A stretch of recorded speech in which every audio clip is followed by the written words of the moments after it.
What's up, guys? Trill here, better known as Budget Bill, and this is your second stimulus check update and stimulus package update for Monday, January the 4th. Good morning, everyone, and what just happened? Did President Trump dig himself a bigger hole? Did Trump break the law? Well, I sure hope not, but looking at these stories right here, it sure seems like he did. We're going to talk about that today. Also, looks like Nancy Pelosi will retain her job as the House Speaker, but will Mitch McConnell retain his job this week? We don't know yet, but I did see both of them have their house vandalized over the weekend because of their poor job's performance in getting Americans $2,000 stimulus checks. Now, those are just some of the topics that we are going to cover today, but before we get started, be sure to like this video. If you like this type of content, it definitely helps out a lot, and it takes a lot of time to research all of this information and to provide a scaled down version to share with you guys. Also, if you want to become a part of this community, we would love to have you. Be sure to subscribe to the channel and click the notification bell to be notified of each new video. What's up, everyone, and boy did we have some breaking news on Sunday afternoon. Our current president was busted for urging the officials in Georgia to overturn the 2020 presidential election. Now, I know we have some Trump supporters on this channel and we have some Biden supporters on this channel, but this is some breaking news stuff, you know what I'm saying? The Washington Post broke the story on Sunday morning and released a portion of the audio call with President Trump and the Georgia Secretary of State, Brad Raffensperger, which is a Republican, by the way. Apparently, they were recording the conversation with President Trump, and they had over an hour-long conversation with the Georgia Secretary of State. On this call, Trump was caught urging him to find 11,780 votes, which could give him one more vote than Joe Biden had, which would overturn the winner in the Georgia election results. According to the lawyers, the transcript of the hour-long call amounted to probable cause to believe that Trump had violated the Georgia election code. It's a crime to solicit election fraud, and asking the secretary to change the votes is a textbook definition of election fraud. What's key to note here is that apparently Trump was not the only one that attempted to do this.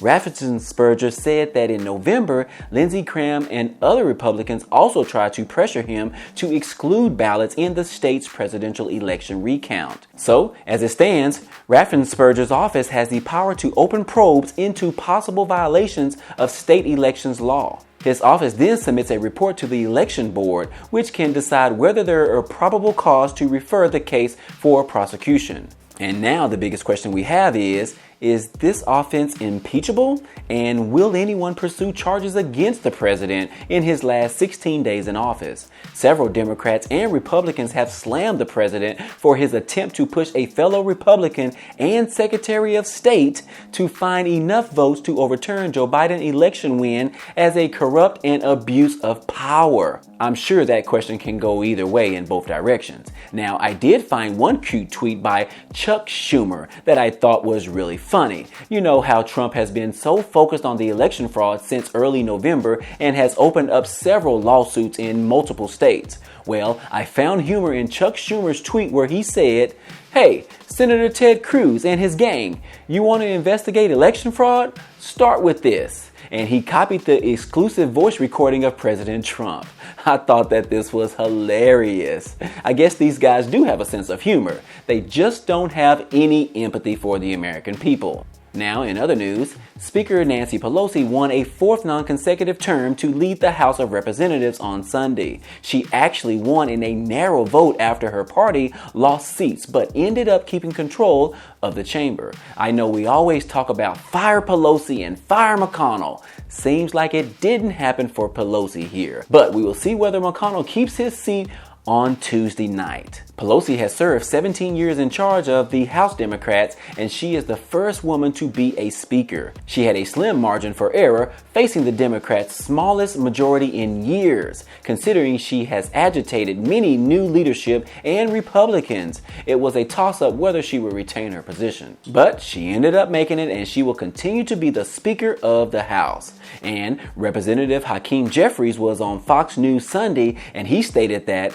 there is incredible enthusiasm for the California Democrat to keep her post, as she's been historic, legendary legislative leader through incredibly turbulent times. So apparently the majority of people believes that she has done an excellent job over the years and were willing to re-elect her as the House Speaker.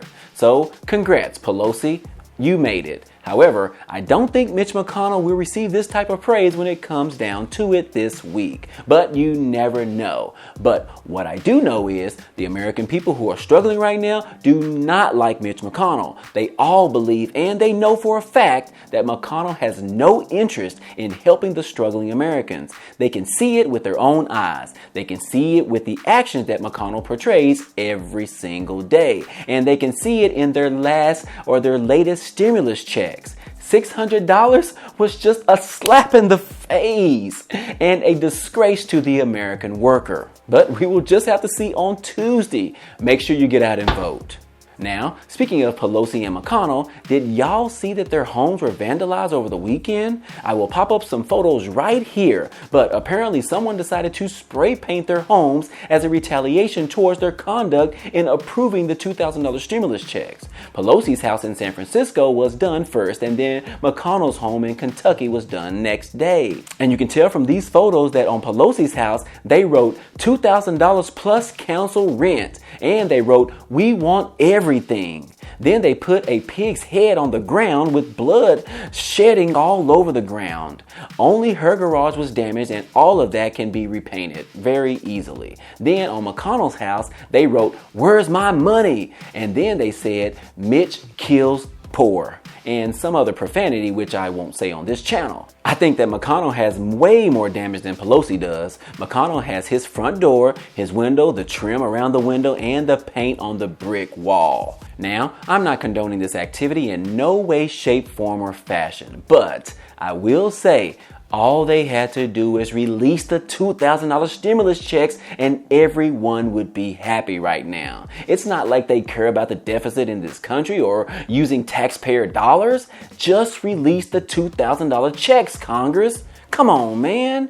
Speaking of which, Business Insider did a survey to determine who you guys think was the main blame for not receiving the $2,000 stimulus checks. And the poll shows that half of Americans blame Republicans and McConnell, and about 32% blame Democrats and Pelosi.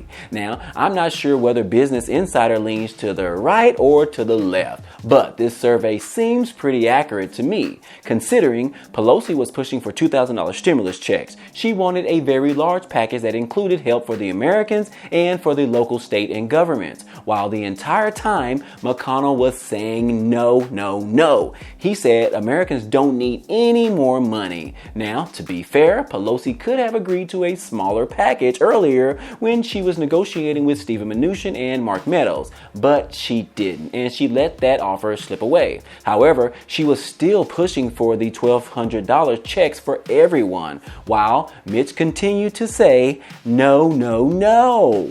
And then we saw just last week that Pelosi and the Democrats were able to immediately bring a passing vote for the $2,000 stimulus checks in the House of Representatives. And during last week, McConnell has blocked the bill 4 times from even receiving a vote. Pelosi leads the Democrats, McConnell leads the Republicans. The Democrats passed it for $2,000 stimulus checks. The Republicans have blocked it several times. Those are the actual facts. We see them every day. Now, all of you that have started receiving $600 stimulus checks this year barely got that approved in the Senate. So trying to get that additional $1,400 is going to be an uphill battle, considering we still have Mitch McConnell in place. But maybe Georgia will come to the rescue on Tuesday and Mitch McConnell will no longer be the biggest roadblock. We will see how that runoff in Georgia goes in less than 48 hours. But what do you guys think about the survey poll here? Do you agree with the majority of the blame should go towards Mitch McConnell, or do you believe that Pelosi should have done something different? Let me know your thoughts down below in the comment section. I would love to get your take on this. Now, one thing that I am excited to see this morning is the tweet storm expected by President Trump. Every time he gets upset about anything, he has a tweet storm the following morning. So I will be tuning into his Twitter feed bright and early because he hasn't tweeted a thing since Sunday morning around noontime when the actual news broke of him urging the Republicans to actually overturn the election. Other than that, hey, this has been your second stimulus check update news for today. And don't forget, in the new year, we still want you to commit to more laughing than before, to spend more time with your family, to stress less, that's definitely important, to say yes to a few new things this year, and most importantly, subscribe to my channel and hit the like button for me as it really helps out with the YouTube algorithm. Thank you. Other than that, hey, I appreciate you guys stopping by and watching, and I hope to see you on the next video. Peace.